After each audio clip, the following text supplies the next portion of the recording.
संपूर्ण महाराष्ट्रामध्ये धुळीवंदनाचा कार्यक्रम चालू असताना मीरा भाईंदरमध्ये एक धक्कादायक घटना घडली आहे। भाईंदर पोलीस ठाण्यातील गोपनीय विभागात कार्यरत पोलीस हवालदार काशीनाथ भानुसे यांच्यावर शिवसेना गल्ली येथे चाकूने हल्ला झाल्याची गंभीर घटना घडली आहे।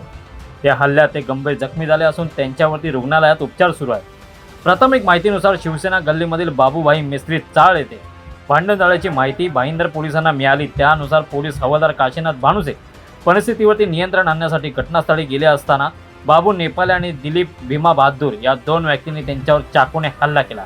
या हल्ल्यात भानुसे गंभीर जखमी आले।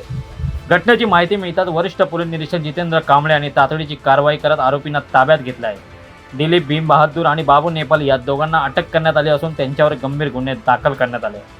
नमस्कार, मी विजय गाते। आपण पाहता नवराष्ट्र डिजिटल। संपूर्ण देशामध्ये, संपूर्ण राष्ट्रामध्ये, संपूर्ण भारतामध्ये जो धुळीवंदनाचा कार्यक्रम चालू असतात, आपण मीरा भाईंदर शहरामध्ये या धुळीवंदनाच्या कार्यक्रमाला कुठेतरी गालबोट लागलेला आहे।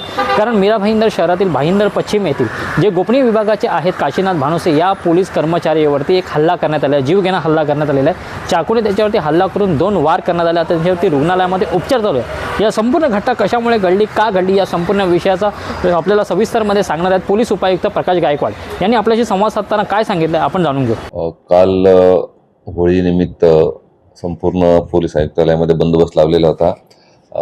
त्याच वेळेस गणेश देवल नगरमध्ये आपले काही कर्मचारी पेट्रोलिंग करत असताना त्या ठिकाणी भांडण चालू आहे अशी माहिती मिळाल्याने हेड कॉन्स्टेबल काशीनाथ भानुसे हे त्या ठिकाणी गेले आणि भांडण करू नका, निघून जा म्हणून त्यांना सांगितलं। तर त्याच्यामध्ये वाद होऊन आरोपीने त्यांच्यावर चाकूने हल्ला केला होता।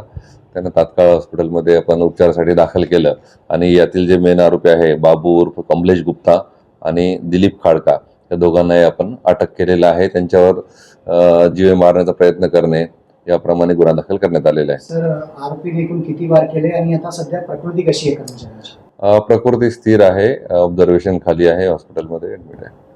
सर, जे आरोपी आहेत त्या आरोपीवरती याच्या अगोदर कुठले गुन्हे दाखल आहेत? त्याचा रेकॉर्ड आणि हे आता आपण तपासामध्ये सगळं प्राप्त करतोय। एकूण किती वार केले? 2 ठिकाणी।